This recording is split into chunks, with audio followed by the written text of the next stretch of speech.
Mr. Glass is like the Joker or Two-Face, and Oh, and this has got like Bane. this is Bane. Yeah, this is Bane we're seeing. Okay. So, and then the doctor, fi- Well, James Gunn, James McAvoy, Bane. well, Hmm? he'd have to put on some weight. I finally Watched. I finally Watched. I finally watched. I finally watched. I finally Watched. Hey guys, welcome to another episode of I Finally Watched. I'm Alain. And I'm David, and today we finally watched Split. The official sequel to Unbreakable. I thought we were done with sequel month, David. Well, it doesn't have two in it. So, Unbreakable is my favorite M. Night Shyamalan movie, one of my favorite movies. And when Split came out, I had no idea. They kept the tie-in pretty hush-hush. And I guess this is a standalone movie that towards the end he was like, oh, I can tie this in and then make more money later. And so I didn't find out about the fact that it was in the same universe until like 3 or 4 years later. And I was like, fuck, I wish I had seen the movie without knowing that. But I don't know that I ever would have, because at that point, M. Night had been on quite a bad run. Yeah, but I mean, honestly, though, it doesn't change really the trajectory of the movie at all. Like the reveal at the end or anything like that. I mean, it's even after the title of the movie is shown at the end. It's like an after credits scene before the credits. Correct. And it also didn't really tie in as much as I thought it did. During it, I was like, oh, I see this connection. And then you find out it's supposed to take place 15 years after Unbreakable. So it's not, none of those things are real. But I mean, there are certain things like that walkie-talkie looked old as shit. The computer that James McAvoy had looked really old. I was like, oh, is this like they're trying to make this sort of a period piece kind of accidentally? Because that's kind of also a thing that M. Night has done.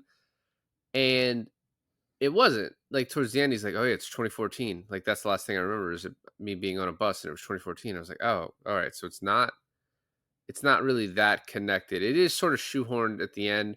And I knew this wasn't going to happen. I almost was kind of hoping for like a Bruce Willis sort of comes in to save the day at the end type thing, but I knew that's really wasn't what we were going to get. Talk about a Deus Ex Machina if that happened. It is, I mean, you could have had like an M. Night flashback where you spot all the clues. Because I actually thought, so this was, these girls were hidden underneath a zoo.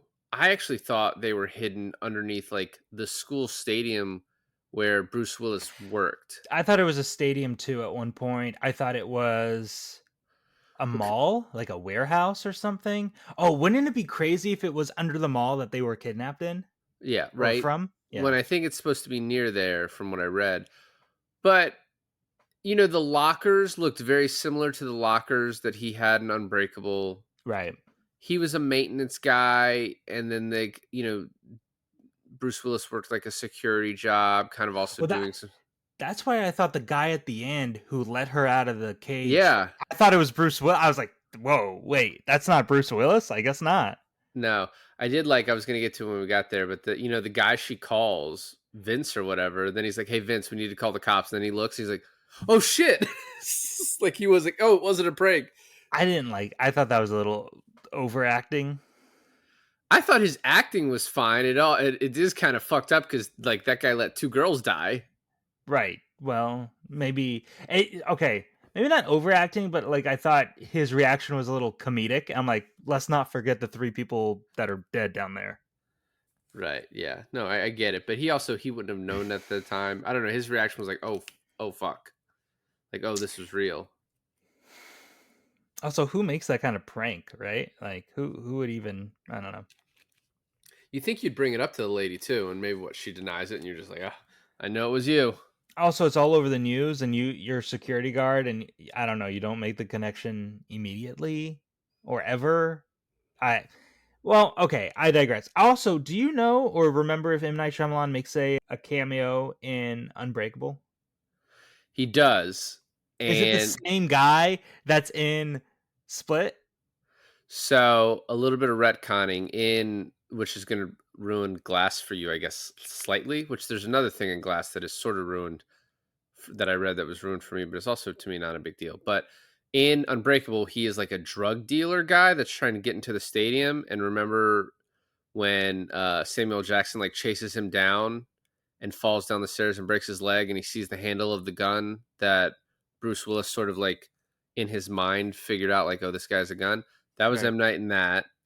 And apparently in Glass, they established that it's the same character, that he was a guy that dealt drugs and then he became like the security guy at this at the apartment that this old lady worked at. And the zoo? No, he Oh, wasn't no, you're right. The old lady is okay, okay, the okay. therapist. Yeah, yeah, yeah. I was like that's another thing is like he kept the cast really small and contained. Like this Yeah. whole thing feels like a nothing budget. It was apparently like so Unbreakable was in like the 80s, $90 million range, and that this was like 7 or 8, like really, really tight. I mean, at this point, I believe Anna Taylor-Joy only has done The Witch at this point in her career. Right. Yeah, this is pretty early on. And then so we usually do the casting, alternative casting at the end. They apparently were trying to get Joaquin Phoenix for this, and then they just couldn't come to terms. And maybe part of that was like the budget, like they weren't going to be able to pay him as much. And so then they went with McAvoy, who M. Night's, I guess, met at like a X-Men Apocalypse thing or whatever. At one of the X-Men movies he was in, Sure, when he sure. has the shaved head, and was like, "Oh shit, this is my guy." But Joaquin would have been, obviously, I think he can handle that. I'm super glad that we got James McAvoy. I think this is like one of his best performances in his career. And I mean, obviously, the fact that you're playing multiple personalities, or however they describe it in this movie, gives you the ability to showcase. But I mean, the scene where he's going in and out, the fact that he's playing one character that is playing another character is, And you know what I so mean? and so quickly too, back to Yeah, back to back, switching back and forth and then going off to a third completely different character. I mean, there's a scene in there, and we'll get to it at some point, where I'm pretty sure, plays 7 different characters all in the span of like 3 30. minutes. Yeah. In no time. Well, and it to the point he kind of flows in between the characters so much that like I was getting Patricia and Dennis confused, like which one was which. It was like it was towards There's a the mid. tell. There's a tell for Patricia. Yeah, she's a British accent, but and, But also it's a woman, right? So she's more reserved, she's more like she covers his chest but when she also speaks. she's a British accent, but and he doesn't. Dennis doesn't. But There's for a also while, like demeanor, like the way his shoulders fall when he plays Hedwig and Dennis and Patricia. Like the shoulders are in different demeanor. yeah, no, I It's get really yeah. cool. Yeah. It's I mean it's tremendous, and he I mean he sort of steals the movie, and then to the point where at the end, there's a lot of like tie-ins to Unbreakable, but towards the end it almost feels a little shoehorned, even though like as you're paying attention, we'll talk about it as you go along. Like the doctor, specifically the therapist, is sort of pointing at it like, oh, I don't even think these people are sick. I actually think they're better than us. You know, Oh, right, like the evolution angle from Unbreakable. yeah, very much like Mr. Glass. So Yeah. I am surprised. I think you said you liked the movie. Like, yeah, it was pretty good. I'm surprised how much I loved it. I thought it was great. It is. Yeah, I only liked it. I thought it I yeah, I thought it was okay. It's pretty dark in some spots, like especially with her as a little girl. The flashbacks, which like the first flashback, I immediately was like, all right, well, fucking one of these guys, her dad or uncle, is abusing her. Really, just in the first one? It's why else are we having the flashback? And also because it's supposed to establish, in the beginning, it's establishing that she has trauma and therefore she is more readily capable of reacting to this situation. I To be honest with you, I didn't see it coming until a little later. Not When he not took when it his was happening. when he took his clothes No, off? before that. It was before that, but When it he took wasn't his clothes quite. off, you were like, "You know what? I Yeah, might something weird is going on. some must be up with this guy." I'm like, no, my uncle and I did the same thing. I think it's okay. Um, no. In all seriousness, though, I thought it was the flashbacks were there to show her kind of like a Stoker situation. If you remember when we did that movie, when she learned how to hunt with her dad, which helped her kill her uncle later in the movie. Spoilers for Stoker. I thought it was kind of trying to do that, being like, oh, she knows how to survive in the wilderness. She knows how to hunt. I thought at first it was going to show that her dad and her uncle were like sovereign citizens, like showing her how to like apocalypse, end of days sort of shit. And she's like, I know how to get out of this. Girls, right? Don't trust me. But then for the reveal to be like, hey, the beast isn't going to hurt you because he appreciates the fact that you've been through some shit, and the fact that you've been through some shit means that you have the capability of evolving beyond people who've never been through shit, right? Right. Through trauma. And I thought that was a really cool twist. And I guess, and I know I'm going to regret saying this, but doesn't the movie feel like she at the end is like thankful that she went through some shit, because or else she would have died? Yeah, like the uncle's the hero? No, I don't think No, that's what the not the movie is uncle's the telling you. hero, but like if she didn't go through her trauma is what saves her in the end. Uh, yeah, I mean, it is. I don't think the movie's trying to make a point with that, but I think it is just like, I mean, it, the movie telegraphs that point though throughout. I guess in the beginning, it's like, oh, he wants pure people. He doesn't want impure, or what I forget, however it's phrased. And then when he finally explains what that is, it's no, the impure people are the ones who have never had trauma, right? Or those are the ones I'm going after, however he Like describes him, it. like himself. Correct. Like, well, no, the opposite of him. The ones who have never gone through anything, those are the ones I'm going to kill. The ones who have gone through stuff, they deserve to live and move on because they're special. No, that's what I meant, but I think that point is even enhanced partially, right? You don't get the I like this movie because you don't get the full picture of anything until later, and then you even don't even get the full picture of that until later than that. And so it's filling out all these blanks. But I think a really cool point is when the therapist lady confronts Dennis for being Dennis Yeah. and makes the point where he has these personalities, especially Dennis, to protect Kevin, who's the OG. Yeah, to protect him from the trauma that he faced through his mother. I thought that was a good lead into what happens later on with Anya Taylor-Joy. Right. So I think we can get started just going through this. It opens up with Anya Taylor-Joy being a loser, and I'm just like, I don't know. I don't feel like being that hot that she was going to be a loser at that school, but maybe. Uh, I think the opening is amazing, except for the fact that it was kind of spoiled with the trailers. I think a lot of the most amazing parts of this movie were kind of put in the trailers, and then maybe because I haven't seen this and it's 9 years old at this point, there was other like clips and stuff that I've saw here and there that have sort of ruined bits and No, pieces of it. most of everything that ruins it was in the trailer. I even looked at the trailer again today, like on YouTube, and I mean, there's no way that you could market this movie without spoiling it in this way. But it would have been so cool for the fact that he has multiple personalities to be a reveal in this movie. Yeah, well, and that's kind of the issue. That's like almost like the Abigail thing, where It there's a is the Abigail thing, and also you couldn't call it Split.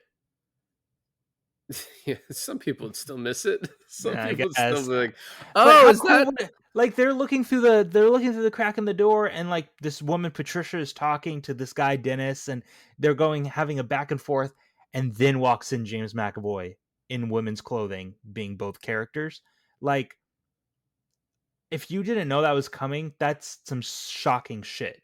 Absolutely, but because I did, it wasn't, right? So that part was ruined for me. The opening, if you could have just skipped the like they showed almost the entire opening scene, the abduction scene in the trailer, and it is such a great, perfectly shot scene. It even establishes like Anya Taylor-Joy is like very cognizant of the shit going around her, which is why like in the first 10 minutes, that's why I was like, oh, she's been the victim of something. So, but she's like, she sees, oh, the dad's taking too long. Oh, his stuff is on the ground. And then she immediately like looks over and sees like, oh, there's this guy. Whereas the other two girls are fucking around on their phone and don't notice it for like a full couple minutes. Well, a couple of things really stand out to me here, right? Is she doesn't run, and then when she tries to escape, the car door sound goes off, and that's what gives her away, right? Yeah. Well, and And you, then, yeah, go ahead. well, because you kind of get that too with the uncle, the flashbacks, right? How like she, at that one point, she had that chance to kill him and she couldn't do it. Obviously, she's a little kid. And so that's also probably stuck with her of why she didn't just try and run because she could have easily gotten away in the beginning. If she just moved, Okay, so that's the other thing. She wasn't even supposed to be there. He yeah, didn't even want her. didn't know about her. He was following the other two girls. Right, it was a mistake that she was in the car in the first place, which is like I it's not one of the bigger reveals in the movie, but still it's kind of crazy. Well, and that the dad lives, and the dad was the nice one. They were like, just let's let her take an Uber or whatever. And he's like, no, I'm going to drive her home. You know, that's how we treat people. Which, by the way, recognize that guy. He's from Spotlight. He's one of the guys in Spotlight. Well, One of that the didn't even victims. that that decision by the dad didn't even save the girls. I was just going to ask you, do we know what happened to the dad? In a news thing, it said that he was recovering, like he got knocked out, but he's fine. So he probably got sprayed and then left. I Right. like initially was like, oh, he's thrown in the trunk and he's gonna I be thought he killed was or thrown in whatever. the trunk, or he knocked him out right behind the car, so in reverse, he just killed him that way. But I think the point of this is not a guy who is just killing to kill. He's killing. There's a purposeful mission going on, and he's just getting people out of the way. Not if he needed to kill him, he would have, but he didn't need to, so he didn't. Also, how do you feel about knowing that there's 23 personalities, but we didn't get to be introduced to anywhere close to the 23?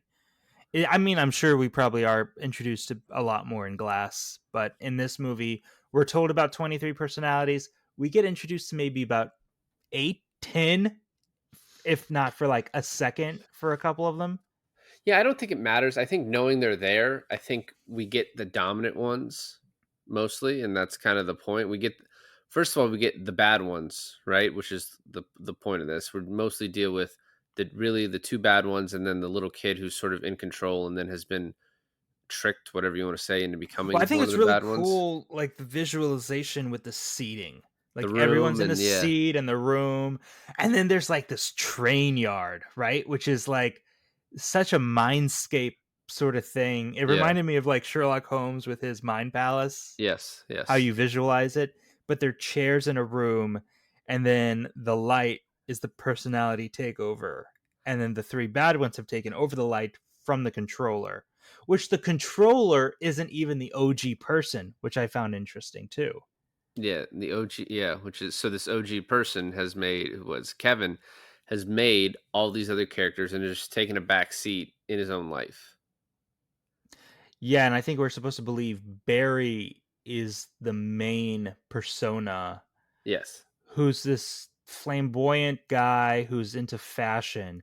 And Patricia is this woman who's like this, the thing. Hedwig is a kid.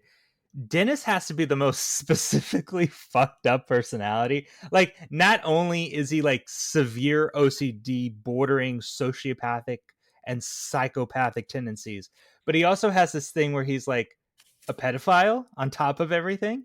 I wouldn't. I mean, he likes to see little girls dance naked. I don't know. Yeah, Well, okay. Mm. let's not. Sing a different tune.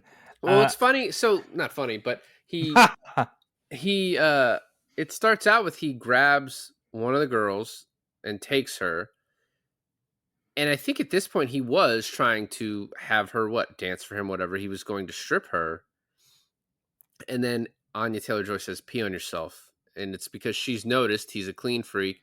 It'll It's stop it good. from happening. It's Yeah. probably something she had to do in her life to pee on herself. So the uncle's like, "Oh fuck, gross," and it works. And then after that, Dennis has some line where he's like, "You know what? I'm not gonna do anything to you guys anymore because I'm not supposed to."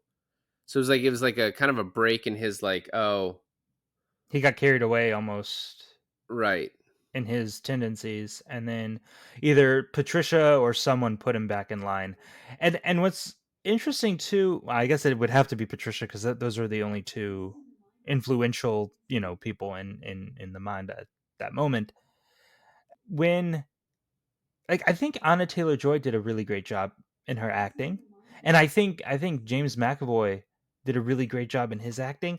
I I noticed other characters were kind of lacking. Other actors were kind of lacking. It was we were talking earlier about The Happening and like was that acting kind of over the top on purpose?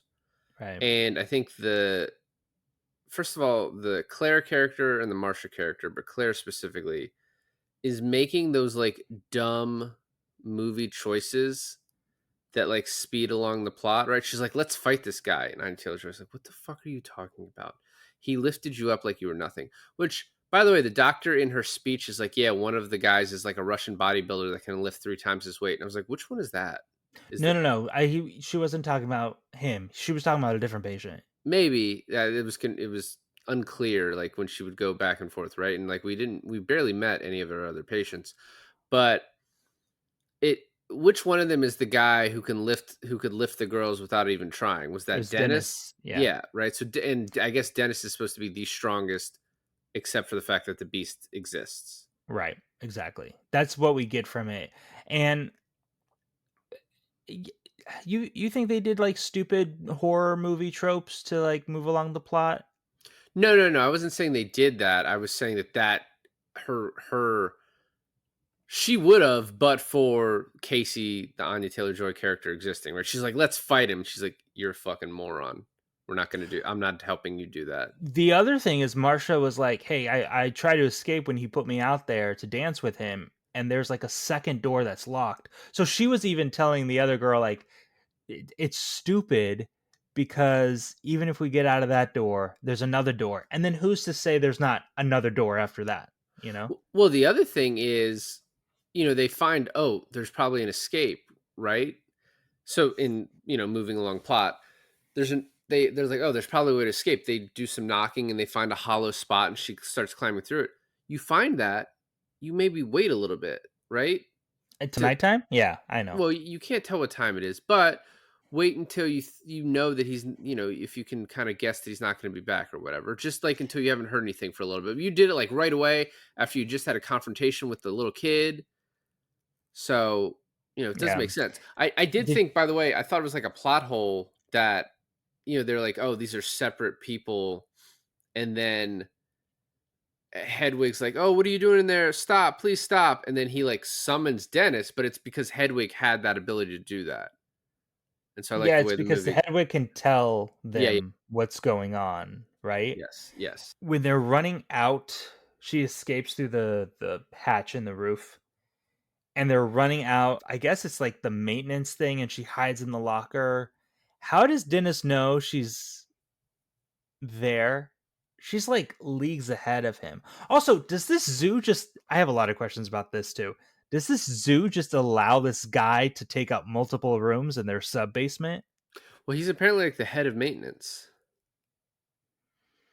And that's okay to take over like 5 to 7 rooms? Well, they probably don't even know that that shit exists down there, but like he runs that whole thing. So yeah, I I think he can. guess.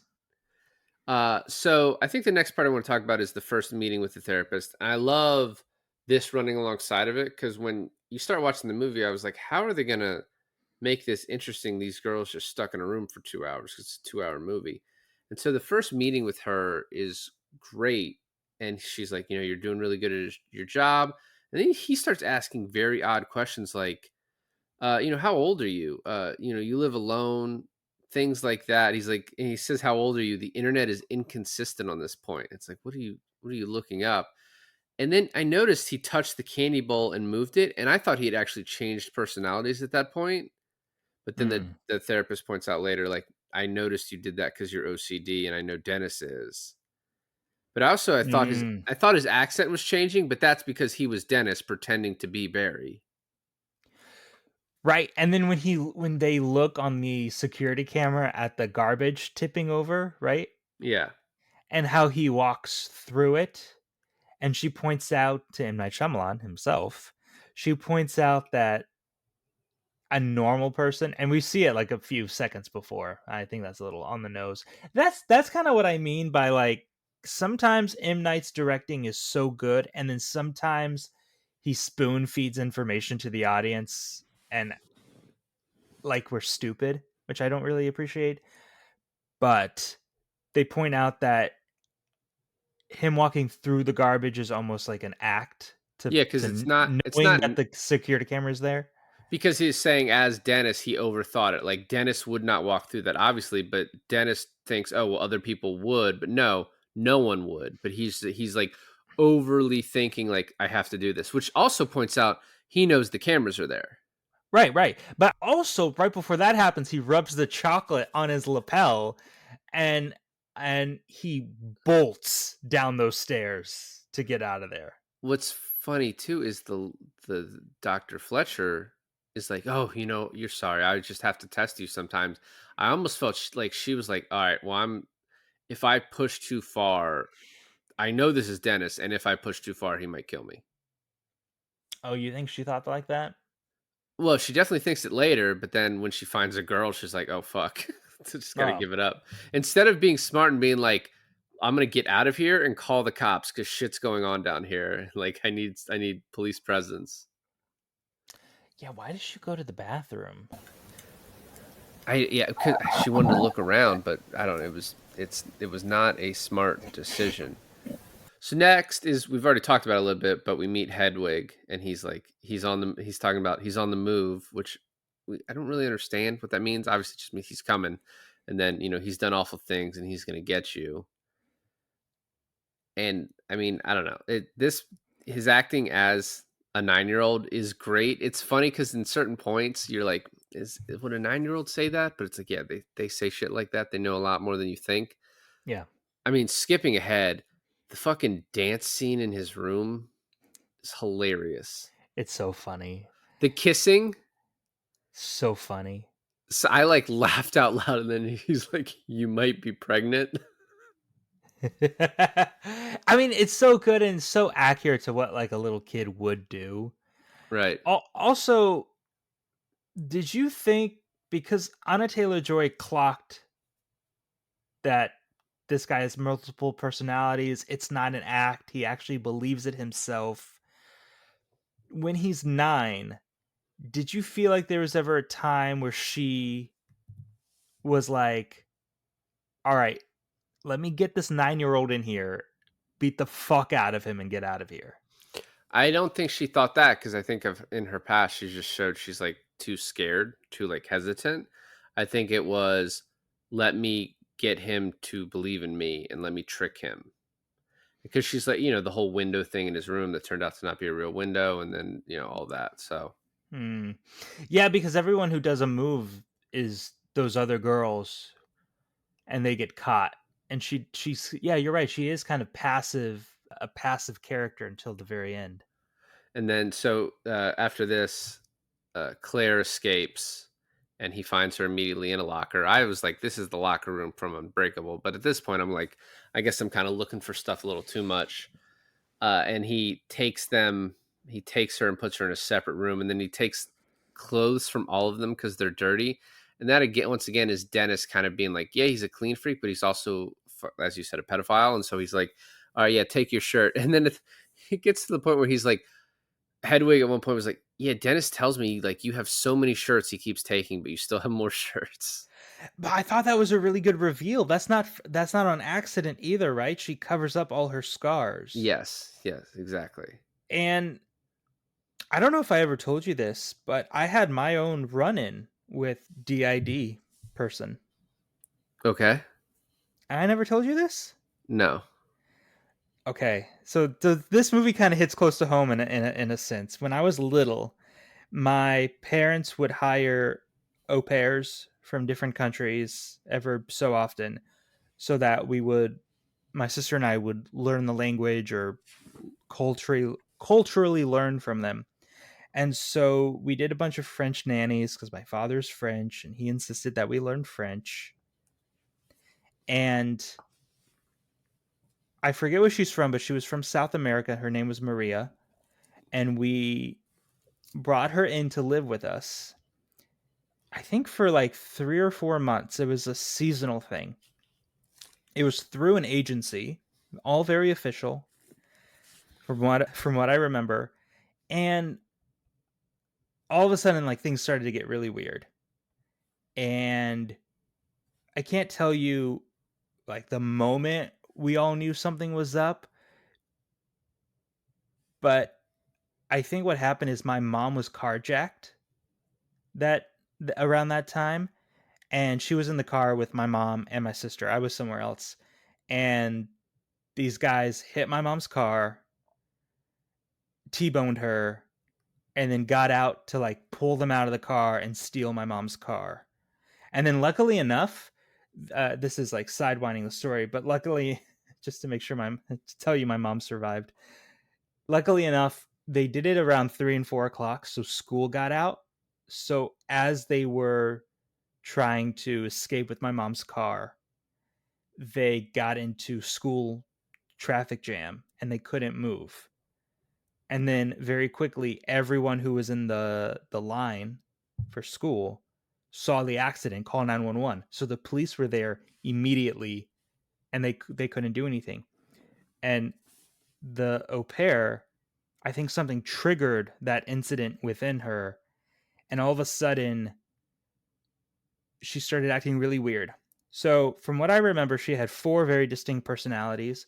One was a little girl, one was her, one was a man, and one was, I believe, an older woman.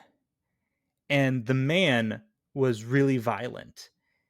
And long story short, because I could go on and on and on for this, but we finally reported to the agency, who I believe got one of her family members to fly over here and pick her up. But she had poisoned all of our food. So we had to throw away all of our food.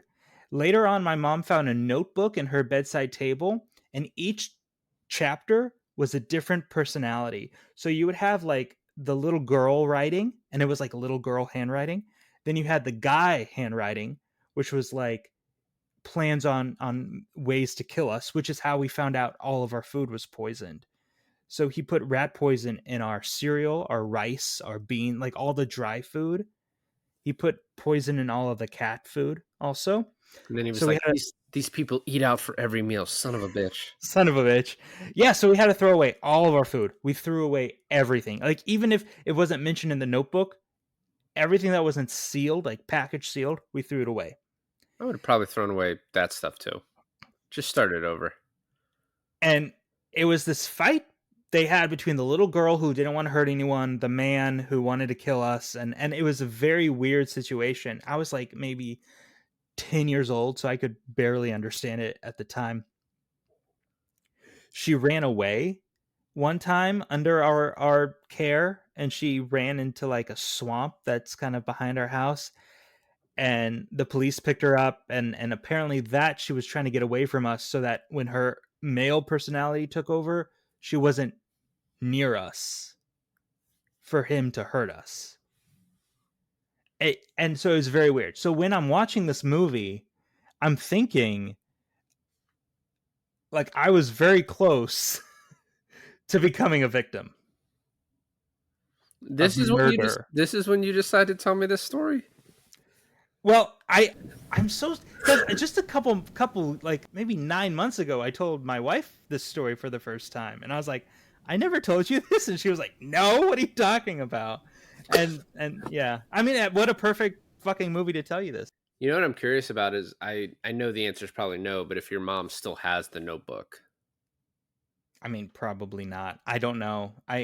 Me being so little, I barely remember things. My mom would have a really good recollection of everything. Yeah, that's insane. But isn't that crazy? Like Yeah, yes, we it is. Yes. Yeah, okay. And also that this was what 2016 this movie came out, and they're treating DID like it's a maybe thing. This was back fucking what 23 years ago. So this is 2002, and no one's ever fucking heard of this. We were all sitting here in our living room while the police were telling us what's happening, and they brought in like a behavioral unit person from the FBI or something, Yeah. because this lady was like, she was part of the agency, so they thought it was more of a national matter. They sat down and they were like explaining all this, and this is 2002, so we were like, what the shit is happening? That's crazy. Yeah. Did she get sent like home? Yeah, she got sent home, and she got sent into like a psych ward. So that's like South America's problem now, not ours. Right. So, all right, well, let's move on from that. So the next is the therapy session. And this is like, as you pointed out, there's a lot of exposition throughout the movie. It slow feeds you stuff. And I think in a more naturalistic way. But in the therapy session, she finally tells us, oh, you have 23 personalities. And she's like, I know I'm talking to Dennis because he was banished from the light because he likes to watch little girls dance. And she's like, I noticed the candy dish. And we find out about Patricia. And then, this is the walk through the trash thing. So after this, we have Patricia brings them out for lunch, and the Asian music helps digestion. And then Also, James McAvoy, to not just play one personality and the other, but playing a personality pretending to be a different personality. Yeah, I said that earlier, right? Because he's Dennis pretending to be Barry, which is why you kind of like, for most of it, I didn't know what Dennis really sounded like. It wasn't until the end, like I kind of figured it out. But then Marsha tries to hit him with a chair. And it's like, you got to hit him more times than that.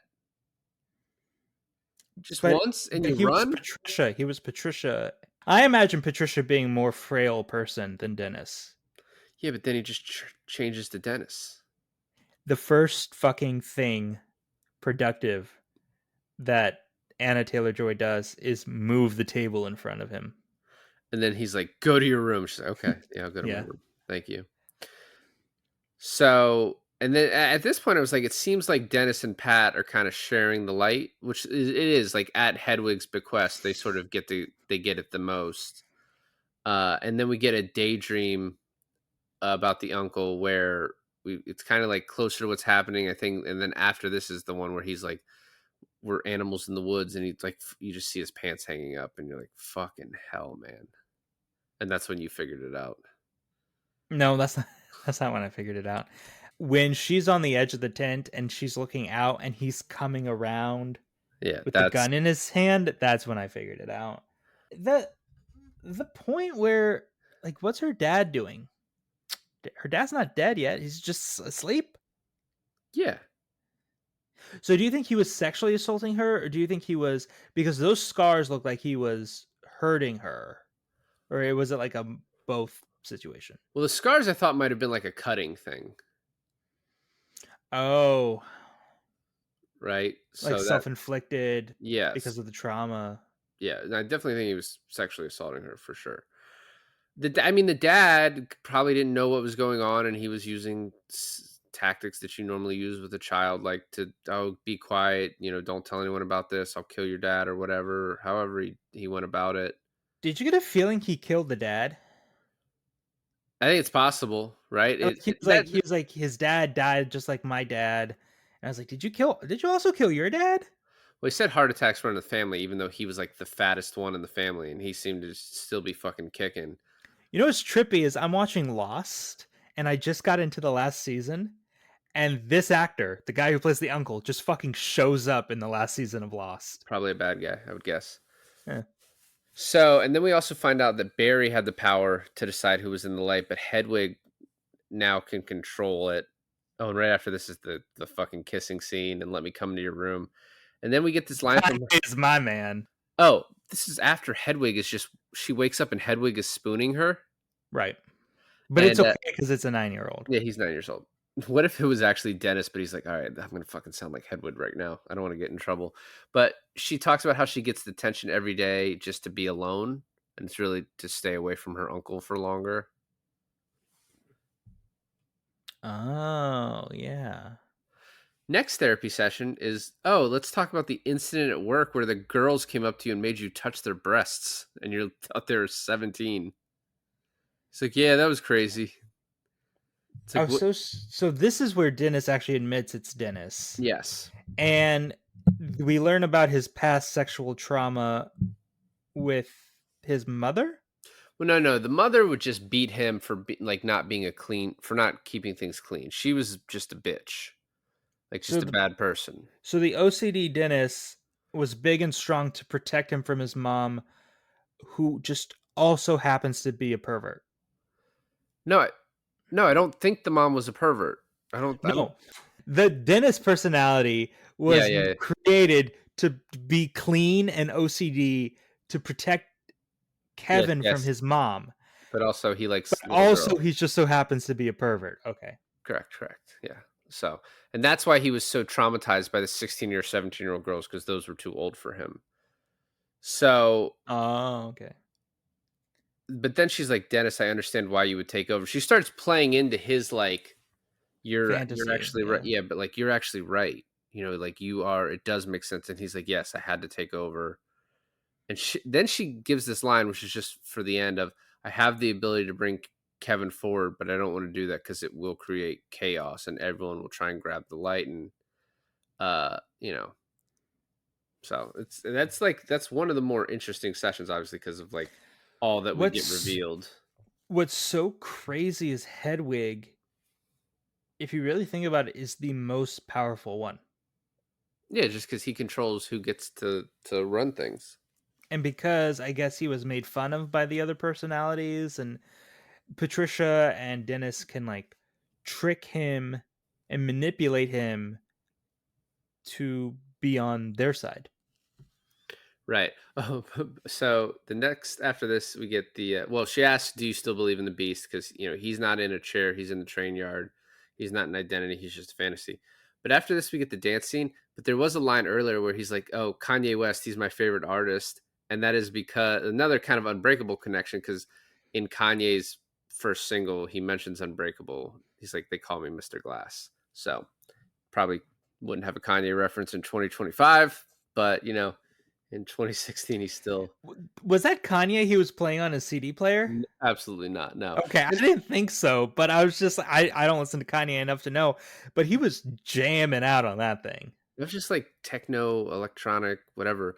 I He also had a CD player, which I guess is just because he's poor, not because this movie took place in the early 2000s, like I thought. I thought everything in everyone's room was kind of like scraps and things maybe found in the lost and It found. was, yes, yeah, that was kind of the point of that. So, Yeah. so then we get the walkie-talkie scene, which we already sort of alluded to, and she's trying to tell this guy he doesn't really believe, and then Patricia just appears, and she's like, "Just give me the walkie-talkie."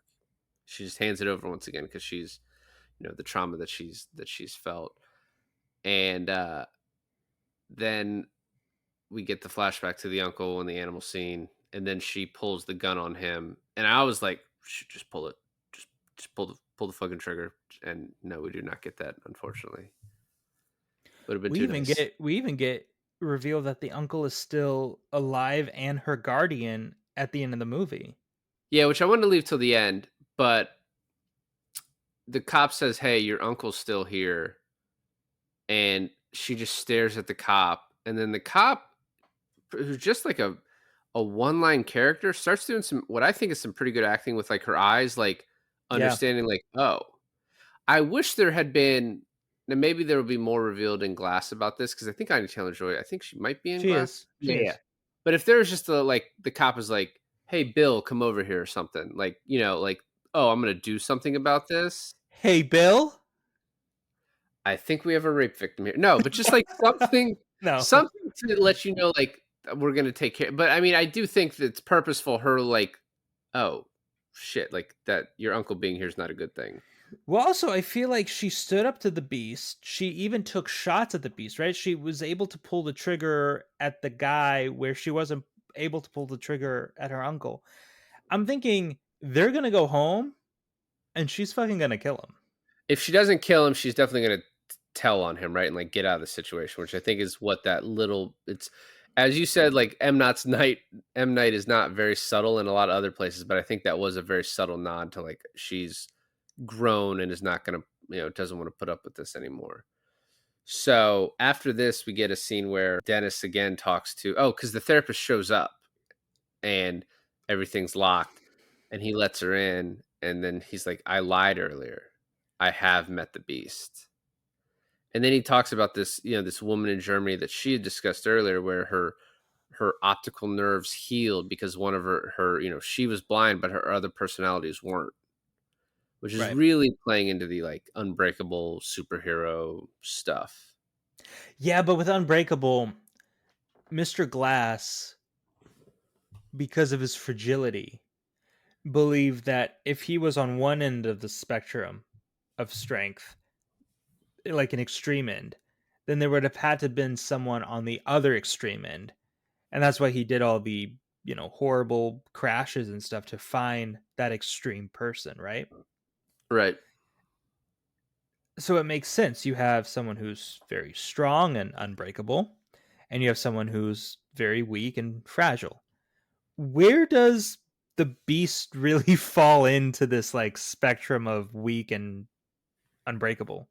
I mean, super fucking strong, and he's like the arch villain to the good guy character. So Mr. Glass is like the brains.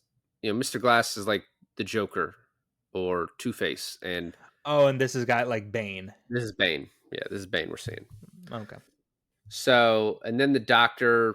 Oh, James Gunn, James McAvoy, Bane. Well, Hmm? he'd have to put on some weight because also, by the way, Disney does own the rights to Unbreakable. So, in order to get that Dunn character in for this movie, he had to get permission from Disney. So, technically, that's a Marvel superhero. Oh, I have. Well, that's good to know. I have a fun fact. So we discussed earlier that M. Night Shyamalan self-funded some of his movies, right? Yes. And whether you like M. Night Shyamalan's movies or not, when I learned that he self-funded a lot of his movies, I had a different respect for him, being like, okay, so he's not wasting other people's money or big production studios' monies to make movies that maybe he just feels that are good. Here are the movies that he self-funded. Are you ready? Sure. He started his self-funding in 2015 with The Visit.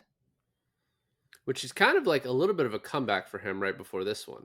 It was. And also The Visit is a found footage thing, which I can see it's very cheap and It's you can also a Blumhouse like production type thing. Blumhouse. Yeah, Yeah. But Blumhouse is involved with that and this. and this, right. But I think only for what? For like executive production, not funding. Like he paid for it himself, I right? think he helped write it too. Blumhouse did like the guy. Okay. So he also financed Split, Glass, and Old, which I found interesting. And if you know anything about The Visit, Split, Old, I don't know anything about Glass, so don't tell me. But they're all like one or two location productions. Very minimal cast. Like it's very smart, like self-funding movies that are like rely on the twist because you're M. Night Shyamalan, and also aren't that hard to make or expensive to make because you use either out of work or unknown actors, small cast, and one or two locations. So Unbreakable cost $75 million to make. Split's budget was $9 million. That's my point. Yeah. Split took place pretty much in one location. And Split made, I think, way over $100 million. It was like one of his top 4 or 5 most successful movies too.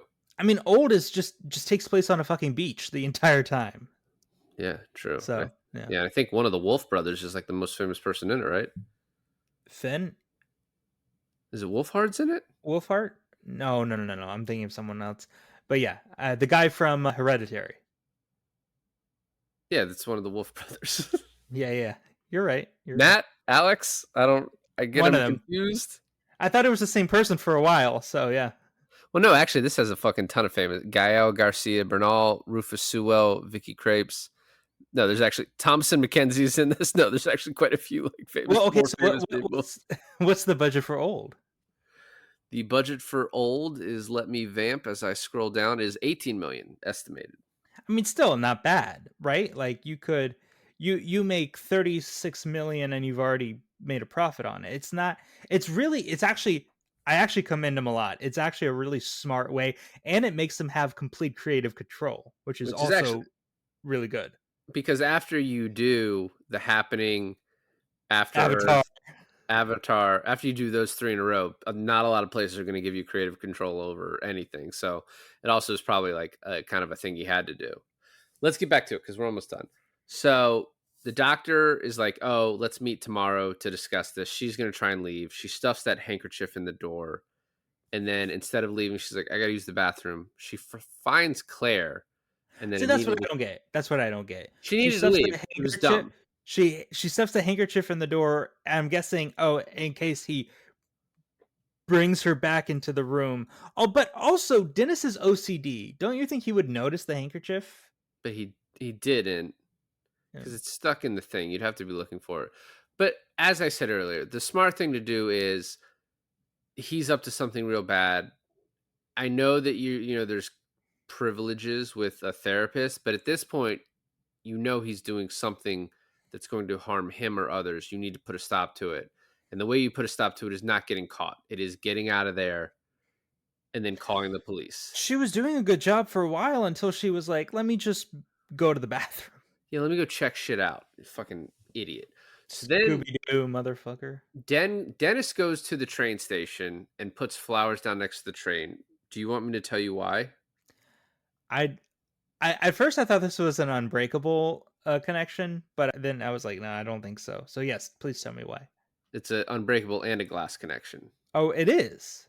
His dad died on the train that Mr. Glass made crash In Unbreakable. in Unbreakable. Why we don't ever get that? We are going to find that out in Glass. Spoiler alert. Oh, okay. That's Okay. which I don't know how big of a reveal that is, so I'm sorry ahead of time if it's a Well, huge because fucking also reveal. I was curious on why release the beast in the train. Because he's pictured out in the train yard, so it's like he physically had to go out there, I guess. Hmm. I love him running through like all the way back to the zoo, Yeah. and then he grabs Dr. Fletcher. She writes down the name. You don't know. I thought she was trying to write down the name, but she writes it down. She's like, say it. He grabs her from behind. She stabs him, pulls the knife, and it's just broke. Yeah. And then he just squeezes her like a fucking boa Python? constrictor, and Yeah. just breaks her. So in the video, Anya Taylor-Joy at this whole time has escaped one room and has escaped to another, and then she notices, oh, the video where he grabs the keys from. So she's able to grab the keys. And then this is probably the most horror element part of the movie, where she opens one door, Marsha's already dead, opens the other door, Claire, we have to get out of here, and Claire just gets dragged away. Yeah. And she's like, all right. And the movie does a really good job in making you believe that these girls are going to get out. Like, yeah, like you think. Well, because the one They girl, have the hanger, they keep trying to get the lock, and she's like, you can do it. You just have to stay calm. We're going to be able to get out, no problem, And then we don't hear from them in a while, and then the next time we see them, they're dead, which I thought was devastating.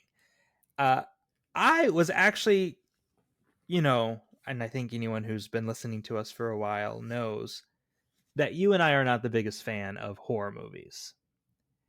And this podcast has let us kind of explore horror movies in a way that I feel like we now have a lot more appreciation for them. yeah. But I got to tell you,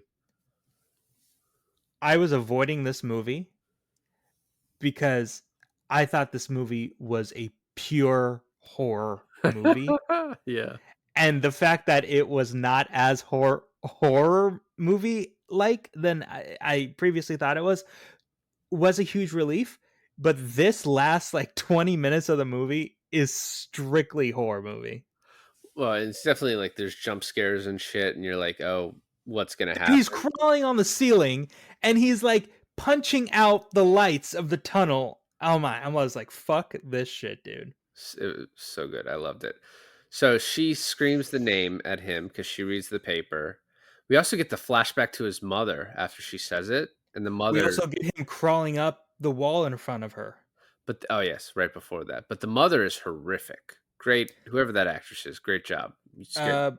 Rosemary something. She was like 88 when Rosemary this movie. Howard.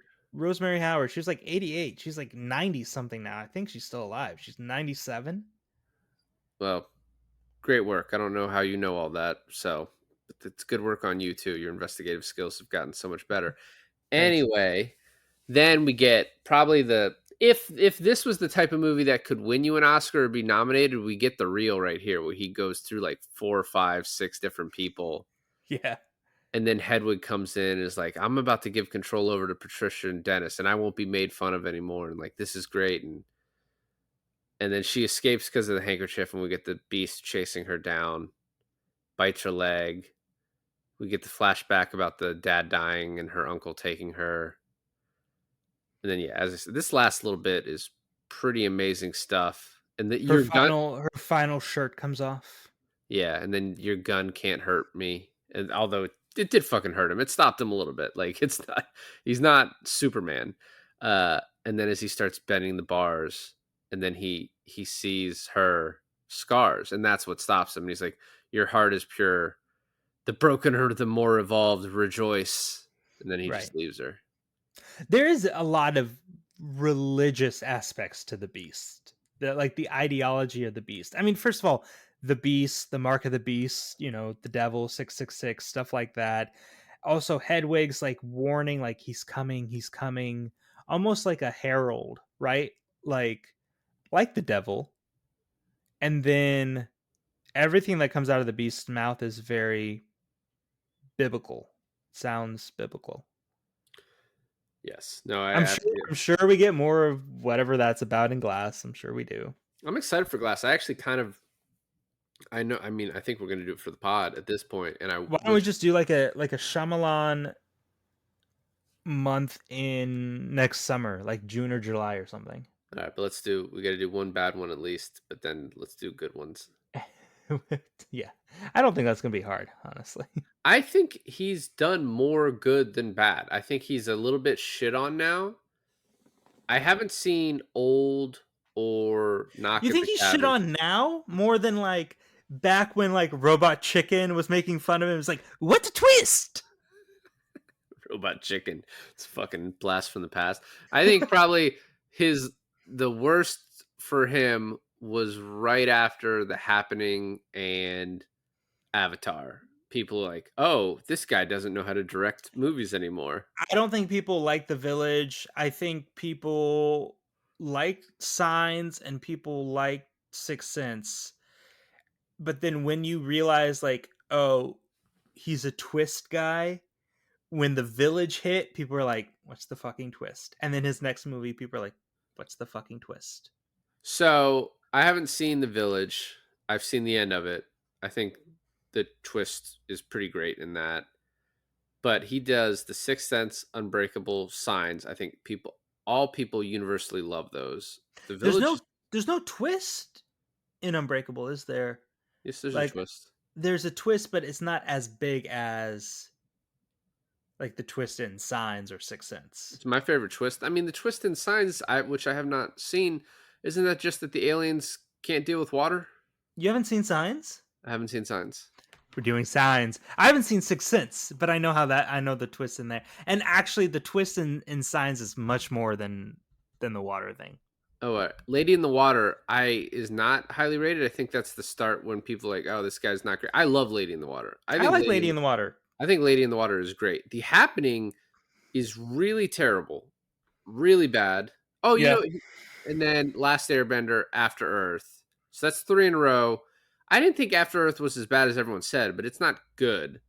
I've not seen The Visit. I loved Split, and then I have not seen anything since. So I who knows? mean, yeah, but there's not really a twist in this movie either, right? Like, what's the twist? Is that the uncle sexually assaulted her? I think you see that coming, and I think that's part of the story. That's not necessarily something that's like, whoa, we didn't see that coming, right? That's like changes the trajectory of the story. It's part of the story. It makes sense to the story.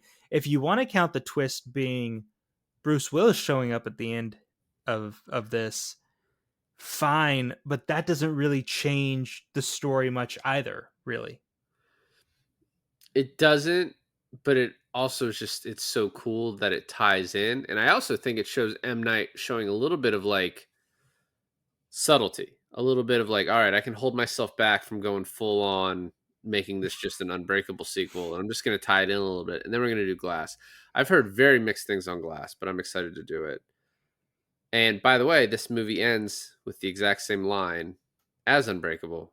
Mr. Glass is the last 2 words said. Oh, I wonder how Glass ends. Does it end the same way? I think it's he starts saying "glat" and then Bruce Willis breaks all the bones in his body. I before that ending though, I do like the actual ending of the movie where Dennis, Patricia, and Hedwig are all talking to themselves, and it's different angles with the mirrors. I thought that Yeah, was cool. I thought that was very cool. I mean, once again, James McAvoy just showing off in this movie. It really is James McAvoy showing off. I mean, he's definitely the star of the movie. I mean, Anna Taylor-Joy is awesome, but holy hell, James McAvoy. When you hear James McAvoy, what is the first thing that pops in your head? What Professor movie? X. I knew you'd fucking say that, you loser. It's well, sorry, it's X-Men. Yeah, it's Non X-Men X First Men. Class. Non X-Men? What was he in? I think Wanted for me is the answer. Oh, Wanted's good. Yeah, Wanted. What was he in? Pride and Prejudice or Emma or something like that? Atonement is, I think, maybe the one you're. Atonement. I Yeah. think the one you're thinking of. Yeah, those are probably the two. It was King of And it's not Salad. like I've ever seen Atonement, but it's so many gifs and memes that I can't help but think of him in it. Is it just Keira Knightley in that like wet green dress? Because that's the one that's It's not that even a meme. It's just in my mind it's that forever. one. Oh, Mr. Tumnus from Narnia. Oh, right. So we're in fun fact territory. So the inspiration for this film is a real life multiple personality named Billy Milligan, who was charged with 3 rapes, but he got off due to insanity related to his disorder. He had 24 personalities consisting of 10 desirables and 13 undesirables, including one character called the Teacher, a fusion of all the other personalities.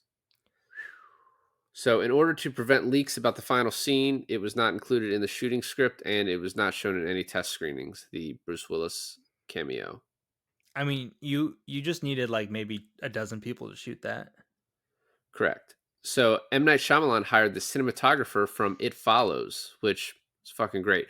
The shot, by the way, we didn't talk about. There's so many amazing shots, and I don't think M. Night gets credit for the way his movies look, but it is a very distinct and visually pleasing style most of the time. The shot from the cop car as it swirls around from inside the cop car until it pops onto Anya Taylor-Joy's face, I think is great. Yeah. Just like one example of great cinematography. I also the use of like the music from Unbreakable is kind of used throughout, right? There's Oh, a bunch really? there's a bunch of music cues from that movie that are in this movie too to kind of tie it together. Apparently Sterling K. Brown plays a character that was completely cut, but you can find the deleted scenes on like the DVD. Where? Like where would a character be in this situation? There's a Professor Shaw, so I don't know. That'd be Oh, interesting. I want to say something bad about this movie real quick since we're saying all these good things about this movie. I hated the scene where she's on a Zoom call and she's talking to people, like a whole auditorium full of people. I was like, this is such a lazy way to put information out there. And it just feels like she's just speaking to us. like I totally feel the fourth wall breaking, and she's just speaking and explaining DID to us, the audience, but it's over this Zoom call. And also, as much as children actors get shit on for bad acting, there's something to say about old people acting. And that scene where the therapist is talking to that other old lady, Yeah. I could not tell who was the worst actor. It was a fight. That other old lady did seem like she was a friend of like M. It was Night's bad. mom or It was, something. And yeah. I was like, oh why my can't you god, put her in lady. the movie? No, I mean she was fine. She was not as bad as you were letting her out to be. Mm. So M. Night originally wrote the Kevin character for Unbreakable, but decided to use him in this film instead because he just didn't have time to include him in Unbreakable. A lot of people have pointed out in the end of Unbreakable when Bruce Willis is looking for like his next person to save, he bumps into a mom who's like screaming at her kid, and like there's people who think, oh, that's this character's mom scream like that's kind of the signs of abuse, Oh, but seems okay. sort of a little bit Does the unrelated. timelines match? 15 years, I mean, it could work if he was like 10 in that movie. He's like 25 now. I mean, I think that yeah, that could easily work. Are we also supposed to believe that Kevin lost control September of 2014, and because this movie came out in 2016, he hasn't had control or awareness that he lost control for 2 years? Or it just could have been like a distribution issue. M. Night couldn't get it distributed because he was funding it himself. So there's a scene at the end where the police break in and they find 23 different toothbrushes because there are 23 individuals that brush I your teeth. know. I saw that. I thought that was really cool. And this is the last one. In Unbreakable, Elijah Price's mother, Samuel Jackson's mother, describes a long-fingered creature with a massive mane of hair as the soldier villain who fights the hero with his hands.